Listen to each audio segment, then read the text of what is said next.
Hello and welcome back to English 1. Today's unit is called Contacts. In this unit, we will be looking at some vocabulary related to jobs and specifically business contacts in the business world and how different people perform different roles at a company. For the grammar section, we will be exploring the meaning, structure, and uses of the present continuous tense. And for the linguistic functions section, we will be reviewing the vocabulary and idiomatic expressions used to make and receive telephone calls in the context of a business or a company.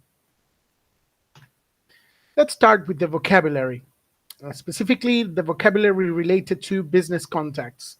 We shall be looking at why it is important to make good, solid business contacts and business relationships for both the company and the employees or staff. We will be looking at some useful vocabulary related to business contacts and how to promote this type of relationship. And finally, we're going to show you some useful expressions or examples of how the vocabulary is used in the context of a real conversation. Let's start with the importance of business contacts and some tips to create a good network, a solid network of contacts. Keeping close relationships with the people we deal with on a daily basis when we are part of a company is really an essential skill that most employees and staff should be aware of, because the success of a company can be based on the ability of the staff and managers of the company to deal with different types of relationships with different players in the business game. It's very important that the staff of a company receive training to understand how the contact with providers, clients, customers, and even the competition, some rival companies, is dealt with in a way that is efficient and practical for the company and its goals, its economic or growing goals in the business and in the market. Yes. So it's really important to understand that the construction of solid relationships with all these other players that are external to the company is beneficial for both the organization itself and the members of its staff. Because imagine this situation: if you are a member of staff, if you are an employee of the company, and you are able to build yourself a network of contacts that you can talk to and communicate with on a regular basis, and do it in an honest, open, clear way, then if something goes wrong with your current company, you can always rely on this network that you've been building to look for the next opportunity in your career. So from the point of view of the employee, it's very important to have this network of contacts and business contacts. And for the company, for the organization, it's also beneficial, because that's the way that the organization is going to grow and expand into different areas and different regions of the world, because of the networks of contacts that are established between its staff and the staff of other companies and other members, external members of the business. Yeah. So there are a few tips that we can mention, are here illustrated in this nice slide. Some tips to increase and strengthen or reinforce the network of contacts that an employee has when he or she works at a company. It's very classical, but it's still a very important part of the business game to have business cards. Right now, after the COVID-19 pandemic, business cards in physical probably have disappeared a bit, but they're still a very important element when you are introducing yourself and the company you work for at a certain events.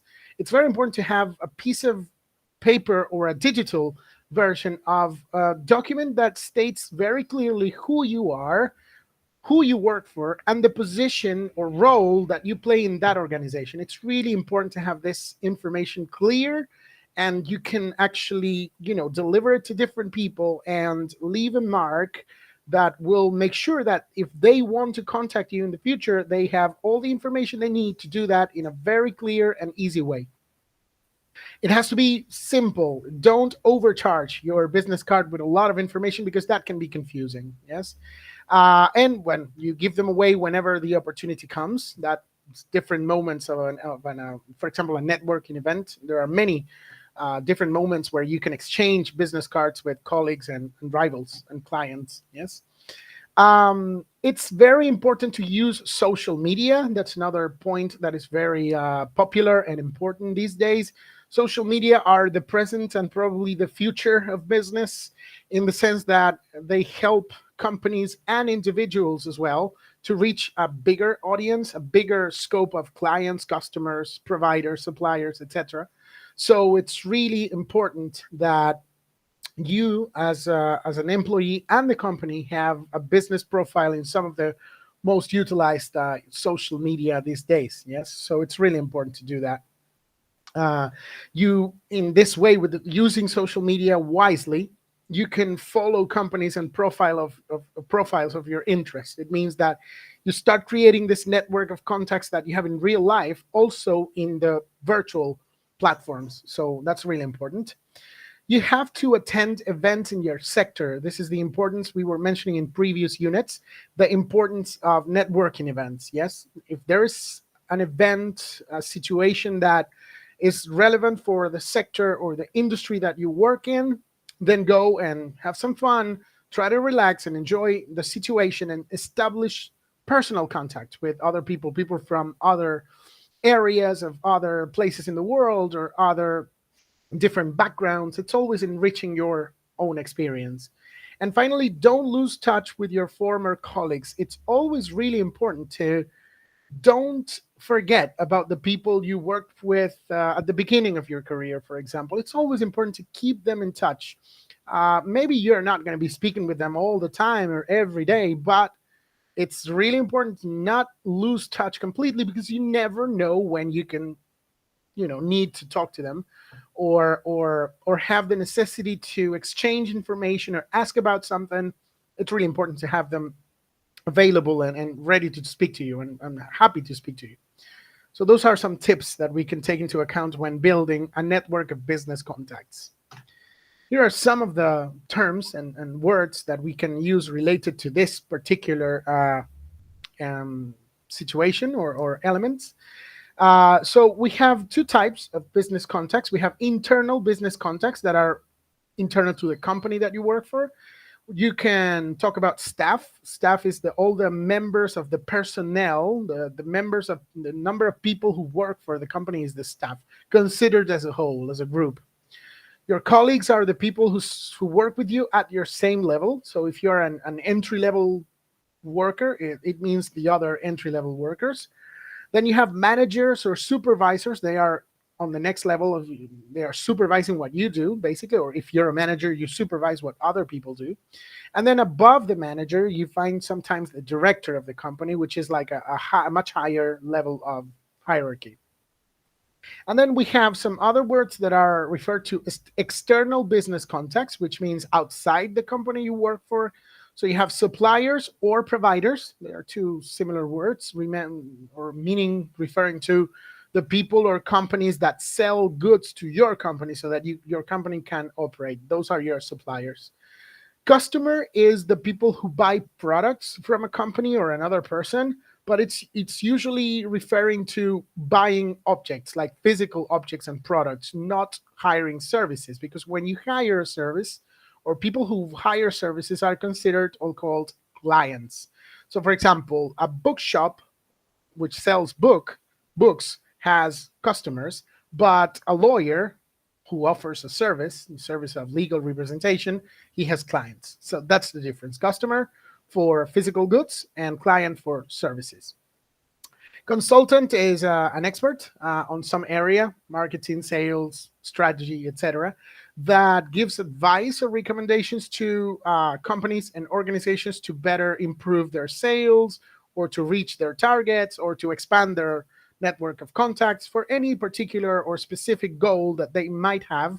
They call a consultant. Is usually an external element to the company, and he provides his scope or point of view about the strategies of the company. And finally, an employment agency is a business, is a type of company whose job is to find jobs for people. They serve as intermediaries between companies who need personnel, who need staff, yes, and the staff, the people in the market who are looking for a job. So they establish this first contact between the employers and the employees, let's say. Yeah, that's an employment agency. Well, here are some useful expressions or examples of some of the words that we listed on the previous slide. We have three different suppliers. Here's your word supplier, people who sell goods to your company. The staff of the company work very efficiently, staff, the personnel. Our clients value our personalized service. So this company offers services, and that's very clear because it has clients and not customers. Loyal customers will receive a reward this week, so like a bonus for buying goods from us all the time. Phil works as a consultant for many companies. Remember, it's an expert on something that gives advice to other companies. And the employment agency is managing the recruiting process. Recruiting is another word for hiring, when a company offers a position to another person or to people as new members of their staff. They are recruiting these people.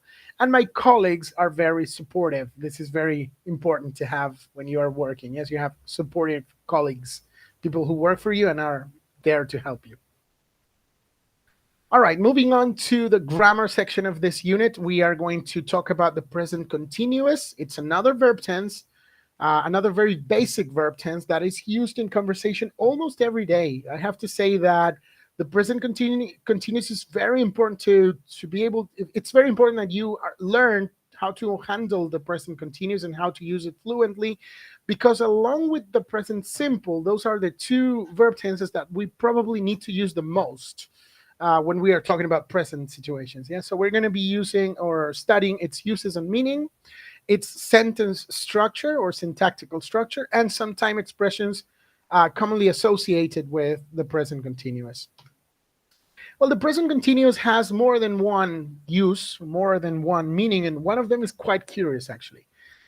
The principal meaning of the present continuous is to talk about actions that are happening at the moment of speaking, that are happening now. So at the same time that we are speaking, something else is happening. So she is cooking in the kitchen, is my example here, meaning that this action is in progress, which means that it started a few moments ago in the past, but now is happening. Now it's in progress. Yes, it's in the process of happening.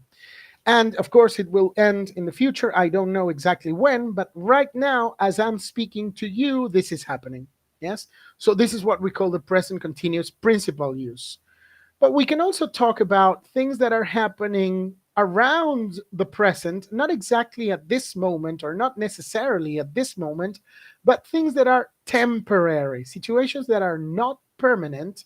Because remember that for permanent situations, we have the present simple. So when you say, I live in Buenos Aires, for example, that's a permanent situation. It's something that happens, it's there, it's not going to change. We use the present simple. But if you say they are staying in London for a few days, this situation is not all the time. It's going to be temporary for a duration of time, for a period of time, but it's going to end sooner or later, rather sooner than later. So that's what we talk about when we say that the actions expressed in the present continuous tense are temporary and not permanent. And finally, and this is the probably the most the trickiest or least popular of the uses of the present continuous, we have to talk about definite future plans. What do we mean by that? We also call them arrangements. Sometimes when you are very sure that you are going to do something in the future, yeah, and you have made all the preparations and all the logistics and all the previous work to do something else in the future, you use the present continuous tense to express this situation.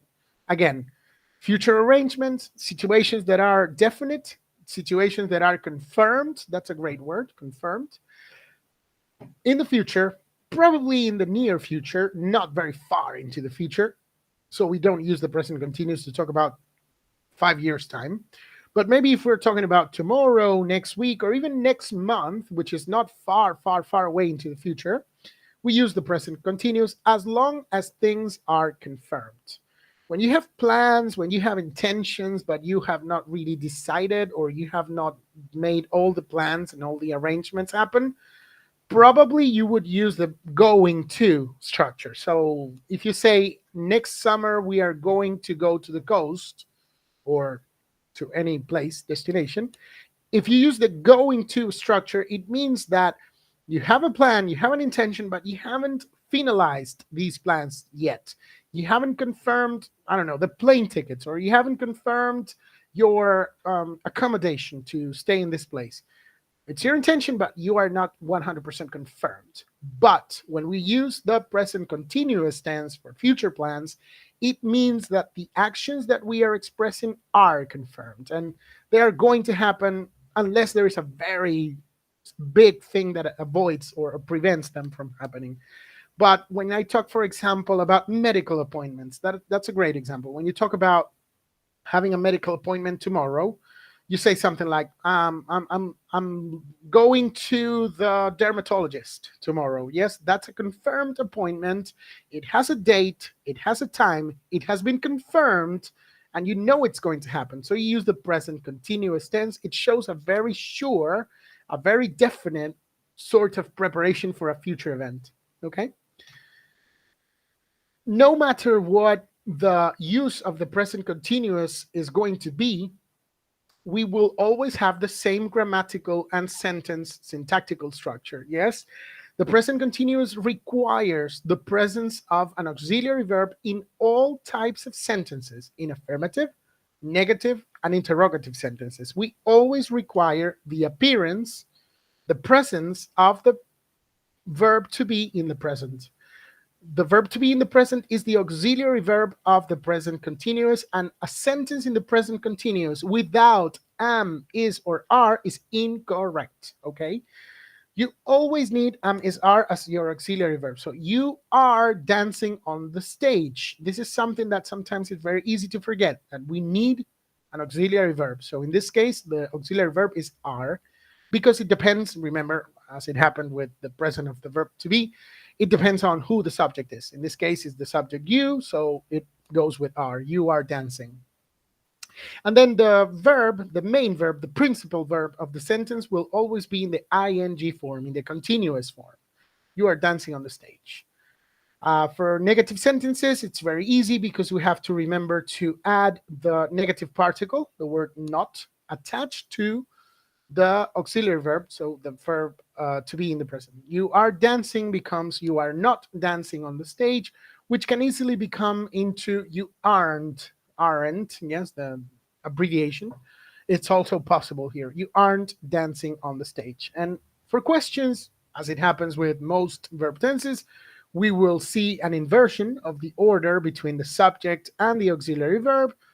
They go in the opposite direction, and it becomes is, am, are plus subject plus verb in the ing.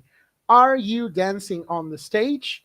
And this type of sentence or question has to be answered with yes or no plus the verb to be. So, yes, I am, or no, I am not. Because if I answer with yes, I do, or no, I don't, I'm changing the auxiliary verb. Remember, do or does are the auxiliary verbs of the present simple tense. The auxiliary verb of the present continuous tense is the verb to be in one of its three forms, am, is, or are. And well, here are some of the time expressions that we need to remember or take into account when we are using the present continuous, depending on when the action is going to happen or is happening. So for current situations, current actions, actions right now in the present, we have expressions like now or right now being more urgent or, yeah, emphatic. At the moment, yes, today, tonight, this week, this morning, this month, this year. So all these time expressions or time periods refer to time periods that are not over, because remember that with the present continuous, we are expressing that the action is still in progress, is still happening. It's in the process of being done. So it's really important to use the correct time expression. And in this case, a time expression that represents a period of time that is not over. Yeah. And that's going to be my differentiation with the present continuous with future meaning. Because when we refer to future arrangements and plans and intentions in the future that are confirmed, we use we use expressions of a future. Yes, today could be a future expression because if you are starting the day and you refer to later that day, you can say today, this afternoon, this evening, tonight, tomorrow, next week, next month, or next Friday. So basically anything that refers to the future, especially the near future. Like I said before, it's not such a distant time into the future. So next is very used and very commonly used. Yes. So and here are some examples. What are you looking at me? He's behaving very well tonight. We aren't doing anything important at the moment. All these examples are of sentences that refer to present situations. And then my teacher is meeting with my dad tomorrow. Here is your time expression referring to the future. We are flying to Thailand next Friday. Another example of present continuous with future meaning. So to recap, present continuous, we use it for referring to now, to the future, and to the present and to the near future. Yeah, in that order. It will depend on the time expression that I use for each sentence. Finally, to go to the linguistic function section of this unit, we are going to be reviewing some vocabulary that we need to make and receive phone calls in the business context. Yeah, so we're going to talk about the importance of this situation and some general guidelines, and also some useful expressions to use in this communicative context. The importance of telephone etiquette. Etiquette is a series of rules, let's say, or yeah, guidelines, directions that we need to follow and remember to take into account when we are answering the phone in a business situation. It's not the same talking on the phone with our friends than talking on the phone with a client of a company. So we need to be sure that we know not only the language, the idiomatic expressions, or the specific words and phrases that we need to use, but also be aware of the manners, the politeness that is in the respect that is involved in business communication. So we need to be very serious, very formal. We cannot be too casual because that might send the wrong message to the other person, and we don't want that. So things like, here are some tips that we need to take into account. Things like answering the phone on the third ring is a good idea. Uh, uh, Giving the right greeting for the moment of the day, and identifying the company and identifying yourself and what you do is also another very good practice. So good morning, this is Google and I'm Carlos. Carlos is speaking, how can I help you? That's a very standard type of greeting when you're answering the phone at a company. Yes, you take detailed messages. If the person who is calling maybe that can find the person who she or he wanted to talk with and he wants to leave a message, you need to be aware, and you need to be conscious that you need to take that message conscientiously. It means you pay attention, you write down all the specific details, and if you don't understand something or if you're not sure how something needs to be expressed, you should ask. Yeah, always don't leave the call with any doubts about what you need to say to another person, because then if the message is not delivered correctly, the responsibility of that problem is going to be yours. So you need to avoid that.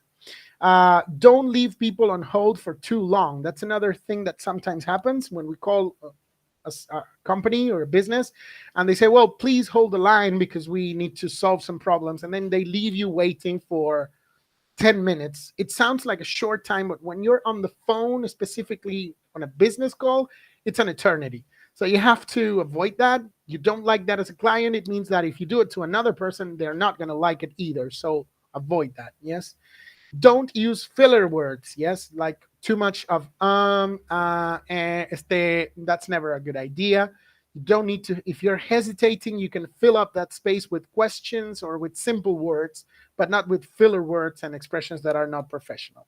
And finally, it's not here on the slide, but it's something I've read about in many different sources, is never hang up before the client. The client who is calling the company will decide when the call is over. And when they say, well, okay, well, I'm satisfied with the answer that you gave me or the information that you provided, then it's the time to finish the call. They will say, okay, thank you very much. I'll talk to you later. And then when you listen to the client saying goodbye and you hear that they are actually ending the phone call, like physically ending it, then it's your turn to hang up the phone, not before. So take these tips in mind, and you will have a much easier time attending telephone calls at your company. Of course, there are some useful expressions that we can use. So when you want to ask to speak to someone in the company that you are calling, when you are the caller, you can say something like, could I speak to, plus the name of the person. If you are answering the phone at a company, one of the first things that you need to do is identify who is calling and for what. So who's calling is a very important question. You can also say, can I have your name, please? It's not here, but it's in the material, in the written material. Can I have your name, please? Is like identify yourself, please, in a much more polite way. If you are calling and they ask you to identify yourself, the way to do that is to say, this is plus your name. This is Carlos Navarro speaking. Yes, this is me. I want you to know my name.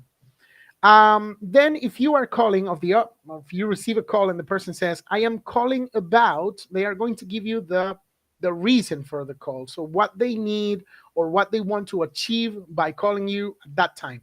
Yes, I'm calling about a product order that we didn't receive, for example. Yes, and they explain the situation. So be careful, because when you hear this expression, this phrase, usually what comes immediately after is the explanation of the problem or situation that the client or customer is having. So you need to pay careful attention. If they are calling to talk to your boss, for example, or to a colleague, and that person is not in the office or not available, you say something like, I'm afraid that he or she is out of the office right now, or he's not available. He's at a meeting, for example. And immediately after that, you can say, can I take a message? If someone is calling to talk to your boss and your boss is at a meeting, so he cannot attend the call, it is good business practice, is good business etiquette to say, can I take a message? And then you listen to the person speaking about what they needed, and then you promise that that message will be delivered to the right person so that they can call the person back. That's what you should do. And of course, if you are not offered that solution, you can always ask, can I leave a message for, and then you say the name of the person who you want to talk to. And then when you want to finish the call, you can say things like, thanks for your help, or thanks for calling the company. Yeah. In conclusion of this unit, we have seen that in the present, it's essential for companies and their staff to have a very solid network of business contacts, yes, in order to expand their business and their activities, and also for employees to feel that they have a safety net and that they can talk to different people in different areas about their professional careers, yes. Then we studied that we can use the present continuous tense to talk about actions that are happening at or around the moment of speaking, as well as future arrangements, especially plans that involve other people, like the medical appointment that we said as an example.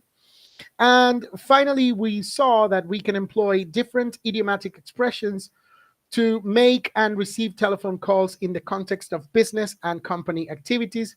Telephone etiquette is very important in this context. That's what we said. Yes, to make and receive telephone calls, there are different expressions that we can use, but we should always bear in mind the use of business etiquette, of telephone etiquette, to be adequate and appropriate in our tone and our manners when taking business phone calls. Finally, we don't want to leave you without giving you our final recommendations. Always remember that if you have any questions, doubts, or queries, your professor or the course tutor is always available at the course forum. So just write them down there, and the person in charge of the course will try to answer as soon as possible. Don't forget to participate in the synchronous online classes. It's always a great way to talk and ask your questions and doubts directly and clarify these doubts in real time. And finally, remember that, as we said in this unit, everything is about building solid contact. So this applies to the course as well. because you can always exchange information with your classmates and the course tutor or professor. And this feedback, this constant interaction is what builds the knowledge of the class. And the perfect place to do that is in the debate forum of the course and of each unit, discussing the practical cases that are presented. So this has been everything for this unit. I hope to see you again soon. And until then, it's bye bye for now. Bye. Take care.